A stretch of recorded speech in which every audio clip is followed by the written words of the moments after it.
Good morning students. आज हम पढ़ने जा रहे हैं ग्रुपिंग ऑफ कैपेसिटर या फिर कंडेंसर, यानी कि जहाँ पर दो या दो से ज़्यादा कैपेसिटर्स का यूज होगा तो उन कैपेसिटर्स की कैपेसिटी कैसे हम कैलकुलेट करेंगे वो चेक करने के लिए आज हम कर रहे हैं इस टॉपिक को। तो सबसे पहले इस टॉपिक को समझने से पहले आपको कुछ बेसिक बातें जो इस सर्किट डायग्राम के अंदर यूज़ की हुई है वो मैं बताना चाहता हूँ। आप दो तरीके से कैपेसिटर्स को जोड़ सकते हैं, कंडेंसर को दो तरीके से जोड़ सकते हैं। कैसे जोड़ सकते हैं वो देखिए। सिंपल सी एक जनरल सी बात है कि आपके पास ये जो मैंने पहले अभी लास्ट वीडियो के अंदर दिखाया था, एक सेल टाइप में जो हम फैन के अंदर यूज़ करते हैं, जो कैपेसिटर होता है जिसको हम सेल भी बोल देते हैं, वो लिया। उसकी दो टर्मिनल्स होते हैं, दो वायर निकल कर बाहर आती है। एक दूसरा ले लिया, उसकी भी दो हैं। एक तीसरा हमने कैपेसिटर ले लिया, उसकी भी दो हैं। तो अब देखना, अगर मैं इस एक वायर को इसकी एक वायर के साथ जोड़ दूं, इसकी एक वायर को इसकी एक वायर के साथ जोड़ दूं, इस वाले को और इस वाले को मेन सप्लाई में जोड़ दूं, तो ये एक ग्रुपिंग हो गई। क्या हो गई? एक ग्रुपिंग हो गई। एक तो तरीका ये हो सकता है। दूसरा तरीका कैसे हो सकता है? ये एक कैपेसिटर, दूसरा कैपेसिटर और तीसरा कैपेसिटर, दो वायर इसकी, दो वायर इसकी और दो वायर इसकी। इन तीनों की जो दो वायर थी, ध्यान देना, इन तीनों की दोनों वायर्स को मैंने यहां से जोड़ा है, एक एक वायर। और जो दूसरी वायर बच गई, उन सभी वायर्स को अगर मान लीजिए मैं ये कह दूं यहां से जोड़ दिया जाए,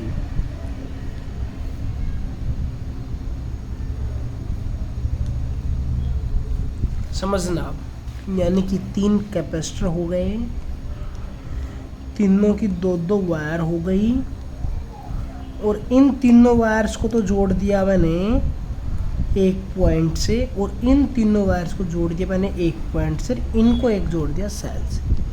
तो दूसरा फॉर्मेट ये बन सकता है जिसको हम बोल सकते हैं कैपेसिटर इन पैरेलल। क्लियर हो गया? तो कैपेसिटर को आप दो तरीके से जोड़ सकते हो, एक जोड़ सकते हैं सीरीज में और दूसरा तरीका हमारे पास है पैरेलल में। अब बात करते हैं कि जब हमारे पास, हम कैसे पहचान करेंगे कि सीरीज में कब कहलाएगा और पैरेलल में कब होगा कैपेसिटर। तो कुछ बातें, जनरल सी बातें जो आपको ध्यान रखनी है। 10th क्लास में भी तुमने पढ़ा था रेजिस्टेंस के बारे में। रेजिस्टेंस को एक बार हमने सीरीज में जोड़ा था और एक बार रेजिस्टेंस को पैरेलल में जोड़ा था। उसी तरीके से आज हम कैपेसिटर के बारे में पढ़ना चाह रहे हैं। तो हम कैसे वेरीफाई कर पाए कि ये कैपेसिटर सीरीज में है या फिर पैरेलल में, वो आपको स्टेप समझना पड़ेगा। बाकी जनरल कैलकुलेशन है, कोई इसमें ज़्यादा परेशानी करने वाली बात नहीं है। देखिए, आपने क्या किया, दो प्लेट्स ले और दो प्लेट से मिलकर ही एक कैपेसिटर बना है। ठीक है भैया, मैंने फर्स्ट वाले स्टेप की बात कर रहा हूँ। एक दो प्लेट्स का कॉम्बिनेशन, यानी कि एक कैपेसिटर एक ले लिया, एक कैपेसिटर एक ले लिया। इस वाले एक कैपेसिटर का फर्स्ट वाली प्लेट को मैंने पॉजिटिव टर्मिनल से जोड़ दिया, दूसरे वाले कैपेसिटर की दूसरे वाली प्लेट को मैंने नेगेटिव से जोड़ दिया। ये जो दो प्लेट बच गई, इन दोनों वायर्स को मैंने आपस में जोड़ दिया, जैसा कि हमने यहाँ पर करके दिखाया था कि एक प्लेट को तो पॉजिटिव से, दूसरी प्लेट को नेगेटिव से, और जो बच रही थी उनको एक दूसरे के साथ ऐसे।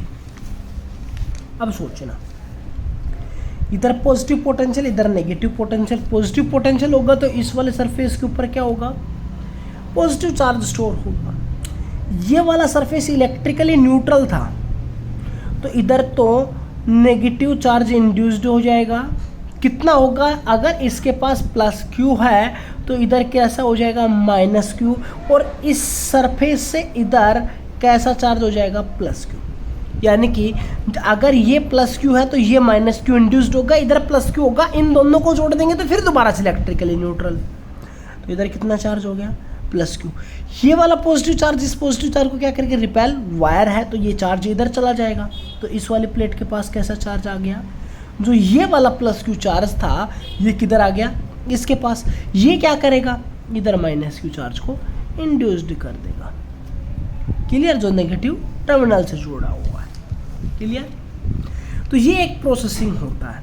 तो इस प्रोसेस में एक क्लियर जो स्टेप समझना है वो आपको ये समझना है, इन सीरीज कॉम्बिनेशन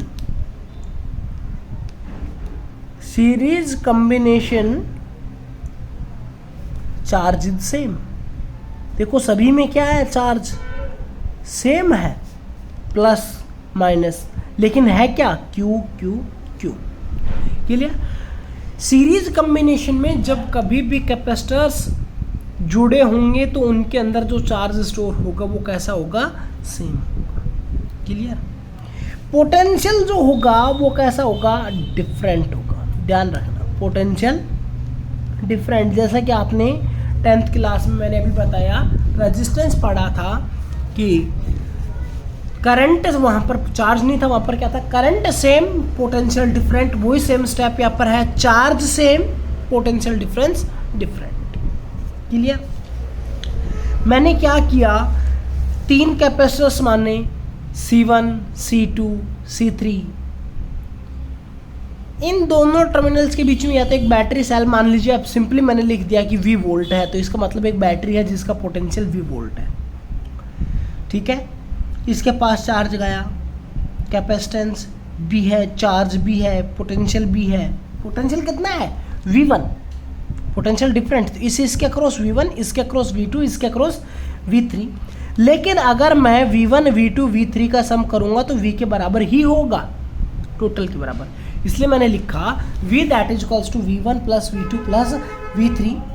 और V पीछे आपके पास एक फॉर्मूला बना था, V that is equals to Q by C, यानी कि Q that is equals to CV करके हमने पीछे फॉर्मूला लिखा था, तो वहाँ से हम V का फॉर्मूला निकालेंगे तो क्या बन जाएगा, Q बाई C। तो मैं V1 की वैल्यू निकालना चाहता हूँ तो क्या हो जाएगा, V1 that is equals to Q by C1। V2 की वैल्यू निकालना चाहता हूँ तो Q बाई C2, और V3 की वैल्यू निकालना चाहता हूँ तो Q बाई C3, और VS यानी कि टोटल की वैल्यू निकालना चाहता हूँ तो हो जाएगा Q बाई CS लिख दीजिए यहाँ पर।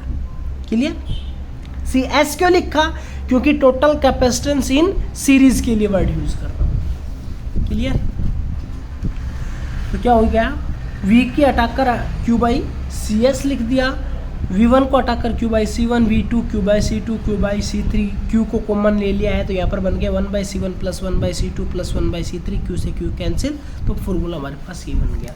इसी तरीके से अगर हम उन कैपेसिटर्स को पैरेलल में जोड़ें तब क्या होगा, देखिए ये वाला सर्किट डायग्राम, इन तीनों कैपेसिटर्स की एक प्लेट मैंने यहाँ से जोड़ी हुई है, इन तीनों कैपेसिटर की दूसरी प्लेट यहाँ से जोड़ी हुई है, और इन दोनों के ऊपर एक बैटरी को जोड़ा हुआ है। तो अगर मैं यहाँ पर देखना चाहूँ तो यहाँ पर मान लीजिए Q चार्ज जा रहा था, तो इसकी कैपेसिटी अलग है, इसकी अलग है, इसकी अलग है, तो क्या चार्ज सेम ट्रांसफर होगा, नहीं, चार्ज डिफरेंट होगा।